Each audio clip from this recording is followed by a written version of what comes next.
En esto hay un enfoque muy por fuera, ¿no? Muy macroeconómico, es decir, que se analiza las finanzas públicas desde una visión muy superior, refiriéndome no a lo que verdaderamente sucede en el país, ¿no? Porque ya en materia real, en el país hay un sinnúmero de falencias y de carencias que las vivimos en el día a día todos los ciudadanos. Probablemente desde la política exterior o desde otros países, por supuesto, que analizan esto muy al ras, no se pueda comprender esto a cabalidad como si nosotros los ciudadanos llegamos a comprender. Y es que estas carencias, como lo menciono, se sienten en el día a día, en cuanto a seguridad, en cuanto a acceso a salud pública, en cuanto a educación y al rol natural del Estado en proveer facilidades para construir las vidas dignas de los ciudadanos. Eso es una realidad y es lo que desde mi perspectiva puedo apreciar en base a estas declaraciones. ¿Sobre qué base entonces cree usted que el presidente Biden hace este tipo de afirmaciones? Porque evidentemente estaba con el presidente ecuatoriano. Él debe haberle dicho que es un éxito sus políticas en los tres temas que enuncié. Claro, también esto, partamos de algo, ¿no? No, al momento de visitar o realizar estas comisiones, no siempre visibiliza aspectos muy minuciosos de los ciudadanos. Nuevamente, ¿no? Estamos analizando esto al ras desde un aspecto macroeconómico, es decir, con base a cifras, con base a estados financieros, con base a la situación económica del país, muy superficial en cuanto a finanzas públicas. Pero si nosotros ahondamos en la realidad de los ciudadanos, nos encontramos este sinnúmero de falencias. Es distinto lo que ve alguien desde afuera a lo que nosotros que vivimos esto en el día a día podemos percibir. Es ese el análisis que podemos realizar desde esta perspectiva ciudadana de las declaraciones que pueden tener mandatarios por fuera, que repito, no conocen en detalle lo que los ciudadanos viven. Ahora, Estados Unidos es un aliado importante del país, eso no lo descarto, ni mucho menos puedo llegar a la conclusión de que esto represente un problema para el país, en el sentido de que los ciudadanos van a pensar que no se está tomando esto con la seriedad apropiada, sino más bien que es un acercamiento más propio de una visita comercial, una visita, una comisión en sí internacional, pero que no necesariamente ahonda en todo lo profundo que estamos sufriendo. Ahora, el tema de seguridad, que es algo que se ha tratado en esta visita, es muy importante para el país. Habrá que conocer en detalle cuáles podrían ser esas contribuciones que desde Estados Unidos podrían hacerse para que nuestro país finalmente pueda tratar o conseguir o implementar una política pública que busque aminorar esta falencia, ¿no? Que es la seguridad, que es algo, ¿no? Que es algo que nos afecta. Pero más allá de la dependencia que podamos tener de un tercero, el país como tal puede al interno trabajar en la construcción de política pública para la reconstrucción del tejido social. Porque esto no es simplemente aumentar equipo o aumentar fuerzas del orden, sino trabajar en la reconstrucción de un tejido social a través de la educación, a través del gasto en lo social, a través de salud pública y distintos mecanismos más. ¿Por qué? Porque esa reconstrucción viene dada por ello, incluso hasta de programas de vivienda, porque es trabajar en las causas sociales que están provocando a que esta inseguridad florezca. Y no podemos ver solo la punta del iceberg, tenemos que ir por debajo, a trabajar en las causas sociales que afectan al país de forma general en materia de inseguridad. Vamos a profundizar en los próximos minutos los temas de migración y el tema económico y de seguridad, pero por la coyuntura quiero también que nos haga un comentario sobre lo que el presidente Lasso declaró a un medio de comunicación internacional. Él dijo que se envalentonó estando en Washington y anunció su reelección a la presidencia de la República, pero hoy al arribo al país acaba de decir que solamente era una expresión. ¿Cómo debe leerse este tipo de comportamientos y la credibilidad misma del propio presidente? Yo creo que algo que debe calificar a un mandatario es el manejo de sus emociones, es la inteligencia emocional. Sin duda eso es algo que debería caracterizar a nuestros mandatarios y al parecer en un momento de emoción, de fulgor, lanzó esta probabilidad. Ahora, una probabilidad que al día de hoy sabemos que no es posible, porque no es un presidente con cifras apropiadas en materia de aprobación y de credibilidad que le permiten hablar al día de hoy de una reelección. Pero traslado esto también a la consulta, al referéndum que se está proponiendo, ¿no? Y es que empiezo a visorar una probabilidad de que piense legitimarse a través del voto popular, es decir, sostenerse o sostener su administración a través de una legitimación constante dada por el voto. ¿Por qué? Porque partiendo de esto, ya no es, o ya estamos en gestión más bien, ya estamos en tiempo de gestión, que lo que debería legitimar al presidente y llevar a la aprobación por parte de los ciudadanos hacia este son los resultados de su gestión y no procesos electorales constantes que lo que hacen es representar un gasto electoral y adicionalmente mantener a todos en zozobra, porque finalmente lo electoral nos desvincula totalmente de la parte de la gestión y de la política pública, que es en lo que debería tenerse enfoque. Ahora, vamos al tema, vamos a Gonzalo por el tiempo, al tema migración. El Ecuador está atravesando quizás una etapa tan dura como la de el 99-2000, cuando se produjo el feriado bancario y la gente emigró de manera casi descontrolada del Ecuador. O cómo debe leerse también esta situación de la migración, porque hay ecuatorianos que se están jugando la vida casi a diario para buscar un mejor futuro en otros países. Mira, en mi caso, por ejemplo, mis hermanas tuvieron que emigrar en busca de nuevas oportunidades. Esto rompe un poco con ese concepto de fortalecer el sentido de ecuatorianidad, que es algo que también tiene que trabajarse, ¿no? El poder decir en el Ecuador encontramos oportunidades y encontramos una vida digna y de bienestar, que no tenemos que emigrar e ir a otros países a buscar oportunidades, porque aquí lo tenemos todo.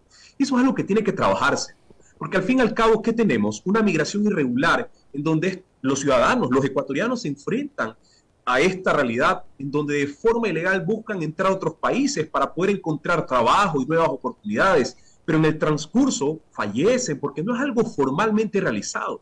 Entonces, esto amerita, depende y necesita que se encuentren mecanismos de política pública, nuevamente llego hacia eso, y que la gestión pública se enfoque en generar oportunidades para los ciudadanos, de atracción de inversión, de fomento a las inversiones, por supuesto, para generar empleo, pero adicionalmente también entender un poco la importancia de la generación de un gasto público en obras y servicios para los ciudadanos. Es decir, que el Estado retribuya a los ciudadanos lo que estos contribuyen en pago de impuestos, porque todos pagan impuestos de forma directa o indirecta, pero no se está sintiendo esa retribución.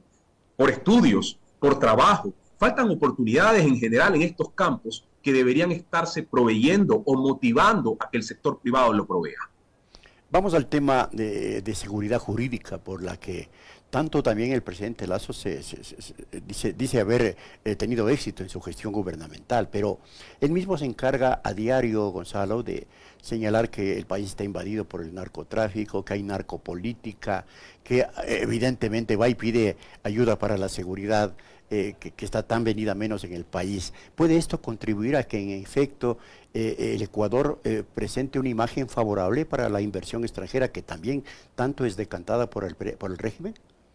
Para nada, porque incluso eso es lo que se expone. Esto fue Exacto. parte de una entrevista internacional en donde se habla de esta narcopolítica, ¿no? Que si bien es cierto, yo no puedo descartar que esta no exista, pero tampoco puede calificarse a todo actor político contrario al régimen como narcopolítico, porque eso no es así. Eso es afectar la democracia y es hasta cierto punto perseguir. Pero más allá de eso, también en esto, tengamos claro que la seguridad jurídica es parte de nuestro riesgo país. Es decir, que si el día de mañana esto no se comprueba, porque debería comprobarse, declaraciones como estas deberían comprobarse y darle a los ciudadanos certezas y no elucubraciones como ya se han hecho a lo largo de todo este tiempo, porque es un error que se está cometiendo ya desde antes, y no crear una falsa expectativa de algo que a lo mejor ni siquiera exista, ¿no? Entonces, estos mecanismos o estas salidas o estos recursos que se utilizan para de forma política atacar al contrincante pueden también generar una afectación total en la atracción de nuevas inversiones, porque la seguridad jurídica incide en nuestro riesgo país, porque este no solo está compuesto de seguridad jurídica, sino también de inestabilidad social, económica y distintos otros factores que permiten consolidar a tal indicador. Y a un indicador alto, es muy poco probable que estos inversionistas puedan verse atraídos por el país, y por supuesto también la realidad de que inversionistas se vería interesado en invertir en un lugar donde pocas certezas tienen en materia de seguridad. O sea, eso es una realidad a la que estamos enfrentando y la que debemos, al menos, si es que hay una certeza, pues combatirla desde ya y evitar que esto siga creciendo, ¿no? Pero tampoco caer en elucubraciones, en especulaciones, ni mucho menos perseguir a un contrincante porque opina diferente a ti con una excusa que a lo mejor ni siquiera exista como podría utilizarse a esta, ¿no? Algo preocupante para la democracia. A mí también me queda esto boteando en la cabeza, porque podría ser algo muy preocupante también para la democracia. Pero este juego de acusaciones seguramente se va a profundizar, Gonzalo, en la campaña electoral de la consulta popular. Recordemos que el propio Lasso ha dicho que el que no vota a favor de la consulta prácticamente es un narcotraficante. Pero mire eso, la consulta popular lo que estaría logrando de esa manera es dividir al país. En el momento que más unidos nos necesitamos, porque para combatir el narcotráfico, para combatir la inestabilidad que vivimos, nos necesitamos unidos. Pero llegar a esta realidad de tener que por una consulta trazar una muralla para dividir a los ecuatorianos. El muro de Berlín cayó en 1989, pocos meses después de que mi madre me pariera. No podemos hablar de la construcción de una muralla que llegue nuevamente ahora, al día de hoy, a buscar dividir a nuestros ciudadanos. En esto debemos ser muy conscientes y debería haber mucha madurez y responsabilidad, por supuesto, por parte del régimen, de permitir a los ciudadanos manifestarse en democracia. A mí la consulta, en mi opinión, y esto lo comparto, no es trascendental para el país y tiene un tinte muy coyuntural, muy político, muy electoral, a especie hasta de capricho electoral para poder medir qué tanta aprobación se tiene. Pero por otro lado es irresponsable porque no es el timing apropiado, no es el momento apropiado. ¿Por qué? Porque el gobierno se enfrenta, y obviamente el gobierno que es el promotor, se enfrenta a una aprobación y una credibilidad bastante afectada, que lo que puede hacer dicha consulta es capitalizar al no como respuesta, el rechazo como respuesta, dejando afuera preguntas muy positivas para los ciudadanos, porque yo no descarto que la consulta tenga propuestas muy positivas, pero en cambio le expone a su propio rechazo, le endilga el rechazo que el gobierno tiene, y eso es algo contraproducente e irresponsable. Gonzalo, estamos ya a fin de año, prácticamente nos restan 9 días para finalizar el año. La pregunta, ¿ha pasado el año el gobierno? En definitiva no, y ¿sabe cómo podríamos calificarlo? A ver. En base a un Plan Nacional de Desarrollo. Y ojo, el Plan Nacional de Desarrollo, en Radio Pichincha cada vez que conversamos lo cito, porque el plan no debería ser un mero documento guardado en un cajón o en una bodega. El plan debería ser lo que orienta al Estado, lo que le da una hoja de ruta para saber como ecuatorianos hacia dónde estamos yendo. Y mi pregunta es, ¿se han cumplido los objetivos establecidos en dicho plan o no? ¿O están ahí boteando también en el aire a ver si algo se cumple o no? Pues esto debería tener un seguimiento constante. En la actualidad soy candidato al Consejo de Participación Ciudadana y Control Social, y disculpe, Washington, que lo mencione en este espacio. Por favor. Pero mi rol como ciudadano o mi rol como candidato a ejercer el control social es poder ir a ello, a saber si se está cumpliendo con los ciudadanos o no, a saber si el Plan Nacional de Desarrollo tiene un cumplimiento o no, a saber si las instituciones públicas están proveyendo servicios de calidad a los ciudadanos o no, para sobre ello ejercer el control social. Porque el Consejo de Participación Ciudadana no es un simple gestor de ternas para designar autoridades de control. No. El control social verdaderamente ciudadano está ahí donde los ciudadanos están siendo afectados por instituciones que no están proveyendo servicios de calidad ni atención oportuna. Y eso es lo que debemos vigilar como potenciales consejeros. Que el Estado cumpla con los ciudadanos, que no los abandone. Las estadísticas, y esta sería mi última inquietud, Gonzalo, denotan o demuestran que hay un nivel de desesperanza y de desconfianza como nunca antes visto en el Ecuador. ¿Qué nos espera entonces para el próximo año? El trabajo de nosotros que estamos en esta posición como candidatos, nuevos cuadros, como nuevos líderes, el poder despertar esa esperanza. La realidad es que vimos una desesperanza, la vive usted, la vivo yo y la viven muchos ecuatorianos también. Es momento de dar capacidad al Estado y, por supuesto, atreverse, porque esto necesita algo de valentía, pero también de un despertar ciudadano. Entender que el Estado, que nuestras ciudades, que nuestro país no se construyen por políticos de manera aislada. No. Todos tenemos que aportar a la construcción. Y esto no significa simplemente pagar los impuestos. No, significa exigir, que el ciudadano exija, que los empresarios exijan servicios de calidad y que el Estado cumpla con su trabajo. Es así como vamos a recuperar esperanza, porque vamos a tener un entorno de seguridad, un entorno de oportunidades, a través de la exigencia y la participación de todos para poder construir un mejor Ecuador. Es momento de despertar para recuperar la esperanza. Me olvidaba esta pregunta que me parece crucial. Hoy se denunció aquí en esta radio que se prepara un golpe de Estado blando, una posible destitución de 83 legisladores por parte de un juez. ¿Cómo debe asumir esto la ciudadanía? ¿Y es un peligro latente? Mire, yo le soy sincero. Montesquieu, que propone la división de la teoría de poderes, se revuelca en su tumba al ver en este momento cómo alguien de una función distinta piensa intervenir en la destitución de otra. Esto es algo que llama la atención totalmente para el sistema democrático en el que vivimos. Sin embargo, bueno, esa termina siendo la justicia que interviene, pero debería también existir una posición del Parlamento firme frente a ello, porque tienen que respetarse la independencia de funciones. Hay decisiones que se toman por un pleno que deberían respetarse.